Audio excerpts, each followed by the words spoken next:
नमस्कार, स्वागत करता हूँ आपका स्वामी जी यूट्यूब चैनल पर। और दोस्तों, मैंने एक बात सुनी है किसी अच्छे विद्वान की कि अगर आप एक मिट्टी के पिंड को, यानी कि मिट्टी होती है उसका एक हम लोग ऐसे लड्डू सा बनाते हैं, उसको अगर संपूर्णता से जान लेते हो तो आप पूरी पूरी सृष्टि को जान सकते हो। इसी तरह से एक विषय में अगर हम लोग उसके अंदर जैसे जैसे घुसते जाते हैं ना, फिर हमें पता लगता है कि यार ये जो काम है ये कितनी चीजों में हम लोगों को उपलब्धियां दिला सकता है।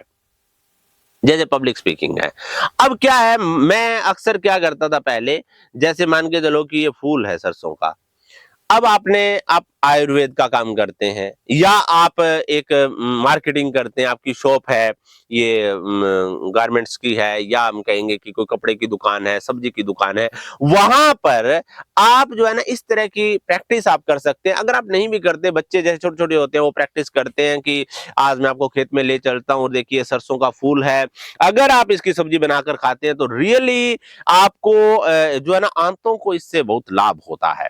और मैं ये भी कहूंगा, देखिए, भारतीय किसान जो है ना, वो अपने आप में एक बहुत बड़ा वैद्य है, क्योंकि उसके खेत में हर जड़ी बूटी, हर बीमारी का इलाज है। वो ठीक है, वो उसको अप्लाई नहीं कर पाते। देखिए, आज हम लोग सरसों के खेत में आए हुए हैं, तो इसका हम लोग साग बना सकते हैं। और मैंने ये देखा है कि कुछ लोग इसकी जो गंदल होती है, जैसे इसको यहाँ से तोड़ेंगे, एक जो मैं आपको बता रहा हूँ, ऐसी चीजें हम लोग जो है ना अप्लाई करके देखेंगे। जैसे इसकी गंदल होती है, इसको ऐसे छीला जाए, और छीलने के बाद क्या होता है कि जैसे इसको छील लिया और छीलने के बाद जो ये पीस होता है, इसका अचार भी बनता है।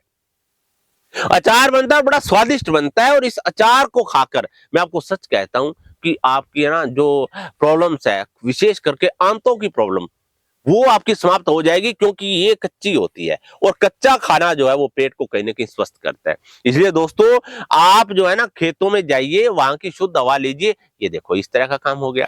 फिर मान के चलो कि जैसे ये एक बच्चा है, आ जाइए आप। जैसे एक बच्चा है, मान लो इसने जैकेट पहनी हुई है, आपके घर में ही है कोई, तो आप कह सकते हैं कि देखिए, आज हम लोग आपको एक जैकेट दिखाते हैं। ये जैकेट आपको लग रही है बिल्कुल साधारण सी, लेकिन ये बहुत गर्म है।